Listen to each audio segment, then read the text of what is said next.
In the Gulf of Aden, Indian naval ship INS Visakhapatnam was deployed to rescue the ship under attack after receiving a distress call. This is the second time when India has sent its naval vessel to rescue a cargo ship since the Red Sea attacks began. This has put further pressure on the key maritime route that connects Asia to Europe. According to International Crisis Group, surge in tensions has driven up insurance costs for commercial ships. Vessels being forced to take the longer route and navigate through the Cape of Good Hope are delaying deliveries, triggering disruptions across global supply chains.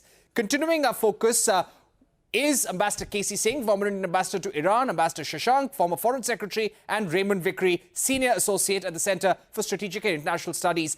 Raymond Vickery, if I can begin now with you. This is a year when US diplomacy is going to be on test. Do you think the limits of US influence will be seen considering this conflict is now spreading? Do you feel that we are on the edge and this could become a full-blown crisis, full-blown conflict in the Middle East? Well, I think that the United States is doing everything it can to keep it from becoming a full-blown crisis. The root of the matter, of course, is what's happening between Hamas and Israel. President Biden came out initially with very strong support, as has the government of India, for Israel. And that remains solid. Nevertheless, the means by which Israel is fighting that war, including the killing of a lot of innocent civilians, has raised tensions all over the world and given an opening to powers like Iran, who want to expand their influence and show that they are just as good as the Persians of old in having influence all across the region. Are there limits to U.S. power? Of course there are. That's the reason it's very important for the democracies, India and the U.S., to make common cause, because it is not the case that the U.S. can step in and work its will to achieve any particular end that it wants. Nevertheless, we're an indispensable player, and we will continue to play a very prominent role. Right, and that's why the U.S. has formed this alliance, this naval alliance, and they did carry out targeted attacks in Yemen as well. Let me go back to Ambassador Shashank at this point. Ambassador Shashank, the consequences for India. A lot of word has been spoken about the role of China. Questions about where the Houthis are getting these drones from, these sophisticated drones to carry out attack on merchant vessels. It is being said that China has a role in this, in fanning tensions in the Middle East, fanning tensions with Houthis and making them carry out attacks. How do you see this direct correlation? Well, so long as Iran was not directly involved and carried out the attacks, I think China was okay, because China does not like the way things have been developing in the West, and they would very much like to remain the more important Asian power to be respected by everyone else. Their economy has not been doing too well, so therefore they are interested in somehow promoting their economic interests first. Iran and Russia have been their great friends, so they are not very happy with what is going on. They would perhaps like this tension to go away. India also does not like this tension on its western side. So therefore, initially, India thought that it was only a action taken by some terrorist group. The Hamas started working as some terrorist activities in Israel, so India supported that. But what has happened is that after that, we have seen a lot of protests, marches in many of the developing countries and the democratic countries. So especially democracies have come under tremendous pressure, because the Hamas had not been treating its own Palestinian people very well. But now what is happening that these Palestinians are they are dying in large numbers. The international supply chains are getting affected. India, which had tried to build up very strong links with the Gulf countries now is finding itself in a bit of a soup, because earlier we tried to build up ties through Iran with Afghanistan, the strategic partnership among these three countries, but then we found that we could not deliver on the Shah Bahar port. I'm sure that Iran is not very happy on that score. And now with the UAE and the other countries in West Asia, we have tried to develop this IMEC. And that also now is coming under tremendous tension. So India is finding its West Asian policy coming under tremendous strain, and its supply chain policies. So I think this is something which will really affect the Indian diplomatic postures in future. Right. Ambassador K.C. Singh, to ask you about the plan B that India needs. As early as Wednesday this week, there was an interministerial meeting with MOD, MEA, the Department for Financial Services, all meeting, all getting into a huddle to see what's the impact, what is the plan that we need to make for the next few months. Do you think our ties with Russia will have to get closer?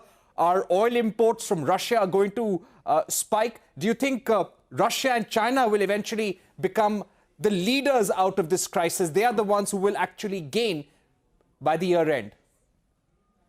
No, I think it's too early to say who will gain, but very clearly the Chinese, right from the beginning, took a very clear pro-Palestinian stand, whereas we tried to be somewhere in the middle, though in the beginning we seemed to be on the side of Israel by saying terrorism is bad, then we corrected it.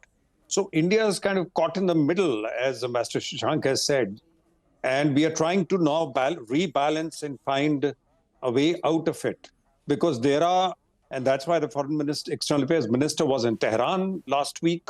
There is an online summit taking place. He's now in Kampala, where I'm sure this will be one of the issues discussed, because don't forget, South Africa has gone the whole hog. So even in the BRICS, the unity is broken, because South Africa has taken Israel to the International Court of Justice, saying there is genocide.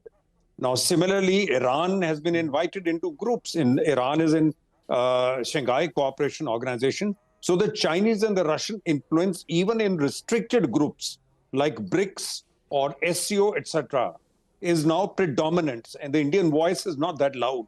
Cannot be, because as you enlarge the membership, then new arguments come in, and that's why when South Africa called a BRICS meeting on the Gaza crisis, our Prime Minister didn't join it, only the External Affairs Minister joined.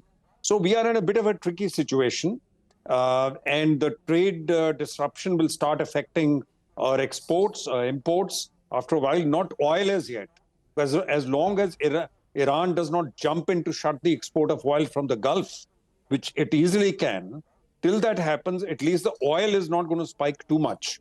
But if the principals get directly into a fight, and what we see now is with Iran directly coming into a confrontation with Pakistan, it's no longer a battle of proxies.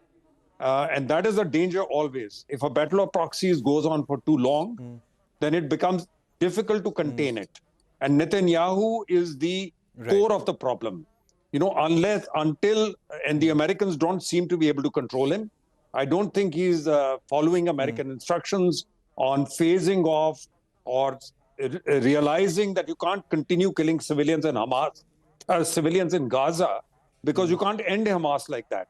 He still hasn't got the major leaders. Now, he can't say, I'll kill the last person, last human being in Gaza to get to the leadership of Hamas. That will just not be acceptable. And we might have the ICJ judgment coming in.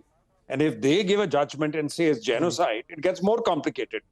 So the American ability to control Netanyahu maybe have a regime change. There is speculation that Americans are looking at a regime change. If that is possible in Israel, then unless there is some kind of new development within Israel where a more moderate approach is adopted, and you start looking for a post-Gaza situation, there is talk of Americans thinking of Emirates and Saudis taking over the responsibility of running of Gaza. I don't know whether they can or they would want to do it, but there's already talk of a post-Gaza situation, because they realize the current situation is not sustainable. It can spin out of control anytime, and you can't let it continue like this. Okay. That was a very important point, Ambassador K.C. Singh. I'll give the final word to Ambassador Shashank. Ambassador Shashank, do you feel that neither Iran, neither China, neither Russia, none of them want an all-out victory, a decisive victory? They want a simmering conflict. And this is exactly which will hurt India and the world the most. Would you agree? Well, we find that Russia has already seen that the war is going its way.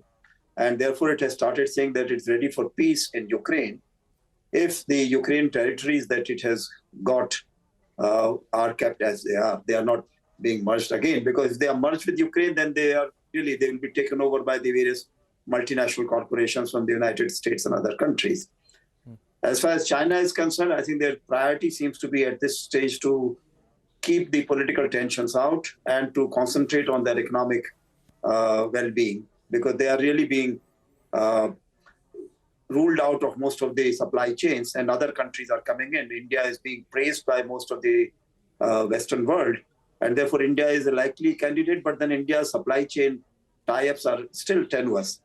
Thirdly, as far as Iran is concerned, Iran being a civilizational power, they don't want a quick solution. They would like it to go on for more time till they are able to really take the final push, whether through Pakistan or through the Gulf countries. I don't think they will take on the Israelis directly. Right. Thank you very much, Ambassador K.C. Singh, Ambassador Shashank and Raymond Vickery for joining us. It's very early in the United States, so appreciate the fact that Mr. Vickery could join us. But of course, very, very difficult times, very challenging times and uncertain times for the global economy. And India also watching supply chains and making contingency plans as well. Thank you once again for joining us on the program. Goodbye and thanks for watching.